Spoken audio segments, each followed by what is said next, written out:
খুলনা আবু নাসের বিশেষায়িত হাসপাতাল। এখানে রুগী দেখাইতে হলে টিকিট নিতে গেলে সিরিয়াল দেওয়া লাগে, প্রেশার মাপতে গেলে সিরিয়াল দেওয়া লাগে, ডাক্তার দেখাইতে গেলে সিরিয়াল লাগে। সিরিয়ালে একজন রুগীর প্রায় 2 ঘন্টা ব্যয় হয়ে যায়।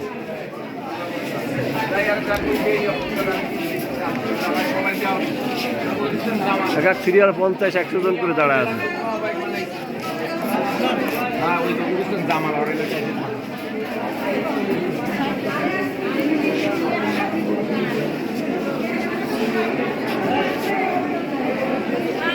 ফ্যামিলি কার্ডে ভাতা খাওয়াচ্ছে, এই সিরিয়ালে যাতে না দাঁড়ানো লাগে, বিএনপির কাছে জনগণের এই দাবি করা উচিত।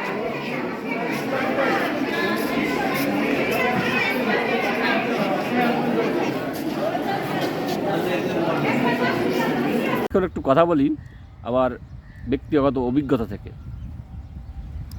ঢাকার শাহবাগে অবস্থিত পিজি হাসপাতাল বা পোস্ট গ্রাজুয়েট হাসপাতাল বা সাবেক বঙ্গবন্ধু বিশ্ববিদ্যালয় হাসপাতাল, তো এইখানে সারা দেশের সব জায়গা থেকে, মোটামুটি সব জেলা থেকেই মানুষ আসে ডাক্তার দেখাতে, যেহেতু বিশ্ববিদ্যালয় হাসপাতাল নামকরা হাসপাতাল।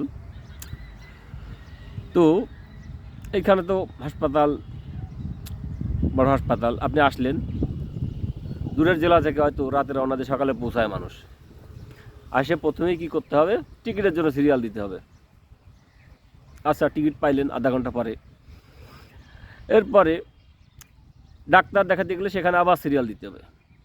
আচ্ছা, ডাক্তার দেখানো হলো, ডাক্তার যদি কোনো টেস্ট দেয় যেটা দেখা যাচ্ছে যে দিনে দিনে হয়ে যায় বা 1 ঘন্টার মধ্যে 3 ঘন্টার মধ্যে রিপোর্ট পাওয়া যায়, এমন যদি এক্সরে রিপোর্ট দেয় বা ব্লাড টেস্ট দেয় বা ইউরিন টেস্টিং দেয়, তখন কি করতে হবে, ওইগুলা নিয়ে যাইতে হবে যারা টেস্টের প্রাইস বা দাম নির্ধারণ করে ওদের ওখানেও সিরিয়াল দেওয়া লাগতে পারে। তো ওরা বললো, একটা কাগজ ধরাই দিল যে এই টেস্টে এই খরচ। এবার সেইটা নিয়ে যাইতে হবে ব্যাংকে টাকা দেওয়ার জন্য, সেখানে সিরিয়াল, সেখানে আবার সময় ব্যয় হবে। এবার টাকা জমা দিয়ে আসা হলো। এইবার স্যাম্পলের জন্য সিরিয়াল দিতে হবে, যেমন এক্সরের জন্য সিরিয়াল দিয়ে দেওয়া লাগতে পারে, ব্লাড কালেকশান, ব্লাড দেওয়ার জন্য সিরিয়াল দেওয়া লাগতে পারে, বা ইউরিন জমা দেওয়ার জন্য সিরিয়াল দেওয়া লাগতে পারে। এইবার জমা দেওয়া হলো। এইবার টেস্ট রেজাল্ট যেটা দিনে দিনে দেওয়ার কথা, সেটা যদি দিনে দিনে দেয়, তাহলে সেই টেস্ট রিপোর্ট নেওয়ার জন্য আবার সিরিয়াল দিতে হবে। এবার সেই সিরিয়ালদের রিপোর্ট নেওয়ার পরে ডাক্তার দেখাতে আসতে হলে আবার সিরিয়াল দিতে হবে। তো এই হচ্ছে ডাক্তার দেখানোর একটা প্রক্রিয়া। তো এই প্রক্রিয়ায় দেখা যাচ্ছে যে কাজ 2-3 ঘন্টায় করা যায়, হয়ে যাওয়ার কথা, বা 3 ঘন্টা 4 ঘন্টার মধ্যে হয়ে যাওয়ার কথা, সেই কাজ শেষ করতে আবার হাসপাতাল কিন্তু বেলা 2টা পর্যন্ত মোটামুটি খোলা থাকে, ডাক্তাররা 2টা পর্যন্ত থাকে।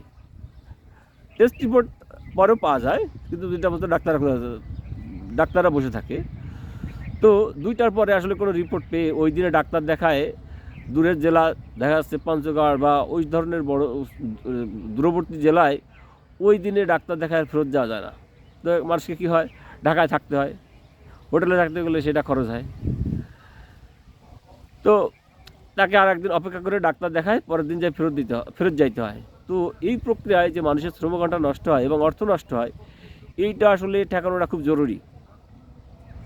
এটা ঠেকানো যায় কীভাবে, যেহেতু বিশ্ববিদ্যালয় হাসপাতাল, একে 2 শিফট চালু রাখতে হবে। প্রাইভেট হাসপাতাল, ইসলামী ব্যাংক হাসপাতালে যদি ওরা যদি রাত 8টা পর্যন্ত খোলা রাখতে পারে, তাহলে এই হাসপাতাল কেন 2 শিফট চালু রাখা যাবে না?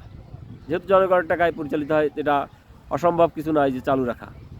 এরকম বিশেষায়িত যেসব হাসপাতাল আছে ঢাকায় যেমন আছে পঙ্গু হাসপাতাল, সোহরাওয়ার্দী হাসপাতাল, ঢাকা মেডিকেল কলেজ হাসপাতাল, তারপরে পঙ্গু হাসপাতাল, আগারগাঁ নিউরোসায়েন্স হাসপাতাল, তারপর যক্ষা হাসপাতাল মহাখালী,